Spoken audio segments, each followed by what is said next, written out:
Hello friends, the reading Windows में आपका स्वागत है। आज हम आपके लिए लेकर आए हैं man search for the meaning by Viktor Frankl की एक किताब। यह किताब कोई कल्पना नहीं है, वो अपनी ज़िंदगी का सबसे बड़ा कड़वा सच लिखते हैं।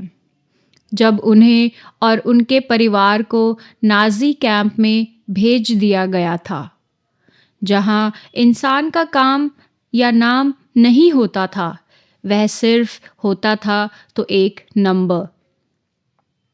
जहाँ पहली ही रात उससे उनके कपड़े, उनका सम्मान, उनका पास्ट और उनकी जीवन और धीरे-धीरे उनकी इंसानियत तक छीन ली जाती थी। फ्रैंकल बताते हैं कि कैंप में पहुंचते ही सबसे पहला झटका ये था कि किसी को नहीं पता होता था कि वो अगले दिन जिंदा रहेंगे या नहीं। चारों तरफ एक ही चीज़ थी, वह थी मौत। भूख से मरते लोग, ठंड से कांपते हुए शरीर और गैस चैम्बर की अफवाहें और गार्ड्स की बेरहमी। लेकिन इससे भी ज़्यादा दर्दनाक था इंसान का अंदर से टूट जाना, क्योंकि फ्रैंकल ने देखा कि बहुत से लोग शरीर से पहले मन से मर जाते थे। वो सुबह उठना मानो छोड़ देते थे। उनकी छोड़ उम्मीद उनकी कुछ ही दिनों में सच में वह रियलिटी में मर जाते थे।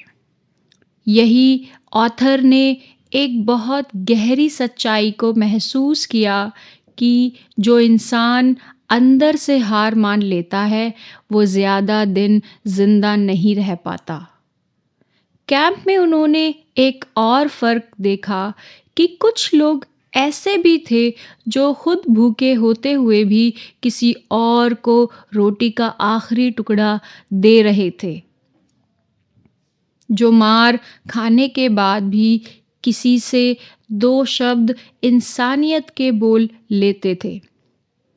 फ्रैंकल कहते हैं कि वही लोग साबित करते हैं कि इंसान से सब कुछ छीना जा सकता है, लेकिन एक चीज़ कभी नहीं छीनी जा सकती, वह है अपनी सोच को चुनने की आज़ादी। ऑथर खुद को जिंदा रखने के लिए अपने मन में अपनी पत्नी की छवि बनाए रखते हैं। वो नहीं जानते थे कि वो जिंदा है या नहीं, लेकिन उस प्यार की याद उन्हें जीने की वजह देती थी। वो अपने मन में कल्पना करते थे कि एक दिन वो इस कैंप के अनुभव पर लेक्चर देंगे, लोगों को बताएंगे कि इंसान कैसे एक्सट्रीम सफरिंग में भी मीनिंग ढूंढ सकता है। और यही इमेजिनेशन, यही फ्यूचर प्रोसेस उन्हें हर दिन अलग कदम उठाने की ताकत देता था।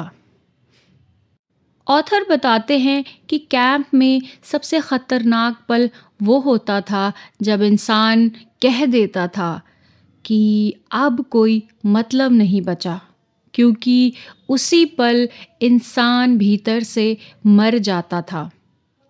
फ्रैंकल ने देखा कि जो लोग बस छुटकारे का इंतज़ार करते थे, वे टूट जाते थे, लेकिन जो लोग किसी न किसी रूप में फ्यूचर से जुड़े रहते थे, किसी से मिलने की उम्मीद या किसी काम को पूरा करने की इच्छा या किसी विचार को दुनिया तक पहुंचाने का सपना, वही सरवाइव करते थे। और यही से किताब की सबसे बड़ी सीख निकलती है कि इंसान को खुशी नहीं, रीज़न चाहिए जीने का। फ्रैंकल आगे कहते हैं कि सफ़रिंग अपने आप में कोई प्रॉब्लम नहीं है। प्रॉब्लम है मीनिंगलेस सफ़रिंग में। जब दर्द को कोई अर्थ मिल जाता है, तो वही दर्द इंसान को मजबूत बना देता है। कैंप में फ्रैंकल ने ये भी देखा कि गार्ड्स भले ही शरीर को कंट्रोल कर रहे थे, लेकिन वो ये तय नहीं कर सकते थे कि कोई कैदी अंदर से कैसे सोचेगा। और यही आज़ादी इंसान की आखिरी और सबसे बड़ी आज़ादी है। इसी अनुभव से फ्रैंकल ने लोगोथेरेपी डेवलप की, जो कहते हैं कि डिप्रेशन, एंजाइटी और एम्प्टीनेस का इलाज प्रेशर या पावर में नहीं है, बल्कि मीनिंग में है। फ्रैंकल समझाते हैं कि मीनिंग 3 तरीकों से मिलता है। पहला, कुछ क्रिएट करके, दूसरा, किसी से प्यार करके, और तीसरा, जब दर्द अनअवॉइडेबल हो तो उसे डिग्निटी के साथ सहकर। किताब का आउटकम यही है कि ज़िंदगी हमसे कभी नहीं पूछती कि हम उससे क्या चाहते हैं, बल्कि हर पल हमसे पूछती है कि वो हमसे क्या चाहती है। जब हमारा जवाब हमारे एक्शंस में होता है। फ्रैंकल अंत में यही कहते हैं कि जिसने सफरिंग में भी मीनिंग ढूंढ लिया, उसे कोई परिस्थिति पूरी तरह तोड़ ही नहीं सकती, क्योंकि इंसान हालात का शिकार नहीं होता, इंसान अपने एटीट्यूड का चुनाव करता है। सोचिए, अगर आपकी ज़िंदगी में सब कुछ छीन जाए, आपका घर, आपका परिवार और आपका नाम, और यहाँ तक कि आपकी आज़ादी, आपका पहचान, तब आप क्या करेंगे? तब क्या आपके पास जीने की कोई वजह बचेगी? फ्रैंकल हमें इस किताब में यही सवाल पूछते हैं, और इसका जवाब किसी थ्योरी से नहीं, बल्कि अपनी ज़िंदगी के सबसे ख़तरनाक, सबसे दर्दनाक अनुभव से मिलते हैं। फ्रैंकल एक साइकोलॉजिस्ट थे और एक ऐसी सच्चाई खोजी जिसने पूरी दुनिया की सोच बदल दी, जो थी कि इंसान से सब कुछ छीना जा सकता है, लेकिन सोचने की आज़ादी कभी नहीं छीनी जा सकती। फ्रैंकल ने खुद को कैंप में जिंदा रहने के लिए अपने दर्द को एक पर्पस में बदल दिया। वो अपने मन में इमेजिन करते थे कि एक दिन वो लोगों को ये सारी स्टोरी बताएंगे और सिखाएंगे कि इंसान सबसे बुरे हालात में कैसे मीनिंग ढूंढ सकता है। फ्रैंकल बताते हैं कि हमें खुशी कभी नहीं खोजनी चाहिए, हमें मीनिंग खोजनी चाहिए, क्योंकि खुशी मीनिंग का साइड इफ़ेक्ट है। इस किताब का सबसे पावरफुल कॉन्सेप्ट जो लोगोथेरेपी था, यानी मीनिंग के ज़रिए हीलिंग।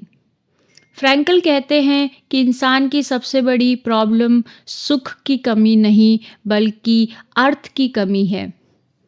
जब इंसान को ये समझ नहीं आता कि वो क्यों जी रहे हैं, तभी डिप्रेशन, एंजाइटी और एम्प्टीनेस आती है। फ्रैंकल कैंप के उदाहरणों में बताते हैं कि दर्द अपने आप में कोई प्रॉब्लम नहीं है, क्योंकि हालात हमें तोड़ते नहीं हैं, हालात हमें रिवील करते हैं। जो लोग अपने सफरिंग को डेस्टिनी की सज़ा समझते हैं, वो खुद टूट जाते हैं, और जो लोग उसे अपनी कहानी का हिस्सा मान लेते हैं, वो अंदर से आज़ाद रहते हैं। और यही सबसे बड़ी लाइफ की लर्निंग थी। इस किताब में फ्रैंकल इस बात पर भी जोर देते हैं कि इंसान को सुख पाने का अधिकार नहीं है, बल्कि वह एक जिम्मेदारी है अपने जीवन को मीनिंग बनाने की। वो कहते हैं कि ज़िंदगी से ये मत पूछो कि तुम्हें वो क्या क्या देगी, सोचो उसने आपको क्या देना है। अगर आप अपने जीवन में किसी भी तरह का दुख, फेलियर या लॉस महसूस कर रहे हैं, तो सॉल्यूशन बाहर नहीं है, बल्कि आपके अंदर मौजूद है। आपको ये ढूंढना होगा कि इस स्थिति में आपकी रिस्पॉन्सिबिलिटी क्या है, आपका मीनिंग क्या है। और इंसान उस पल हारता है जिस पर वो खुद को विक्टिम मान लेता है। और आज का समाज ना जाने किन किन चीज़ों पे अपने आप को विक्टिम मान रहा है। इंसान जिस पल को अपने दर्द को पर्पस में बदल लेता है, उसी दिन उसकी ज़िंदगी चेंज हो जाती है। अगर मैं इस किताब को और डीप लेवल पर समराइज़ करूं, तो ये किताब हमें 4 मेन चीज़ें सिखाती है। पहला, हर सिचुएशन में रिएक्शन चुनने की आज़ादी आपके पास होती है। दूसरा, खुशी कोई गोल नहीं है, बल्कि मीनिंग ढूँढना एक गोल है। थर्ड, सफ़रिंग में भी मीनिंगफुल हो सकते हैं अगर आपका एटीट्यूड सही हो। फोर्थ, ज़िंदगी से कभी सवाल मत पूछो, ज़िंदगी को अपना जवाब बनाओ। ये सारी चीज़ें आप अप्लाई कैसे करें? जब भी ज़िंदगी आपको भारी लगे, खुद से क्वेश्चन करिए कि इस सिचुएशन में मुझसे ज़िंदगी क्या चाहती है? क्या मुझे लेवल अप करना है? और अंत में गाइस मैं आपसे यही कहूँगी कि इस किताब को एक बहुत शांत लेकिन गहरे संदेश के साथ ख़त्म करना चाहती हूँ। और ज़िंदगी आसान होना ज़रूरी नहीं है, बल्कि मीनिंगफुल होना ज़रूरी है। क्योंकि जब इंसान को जीने का कारण मिल जाता है, तो वो जीने का तरीका खुद ढूँढ लेता है।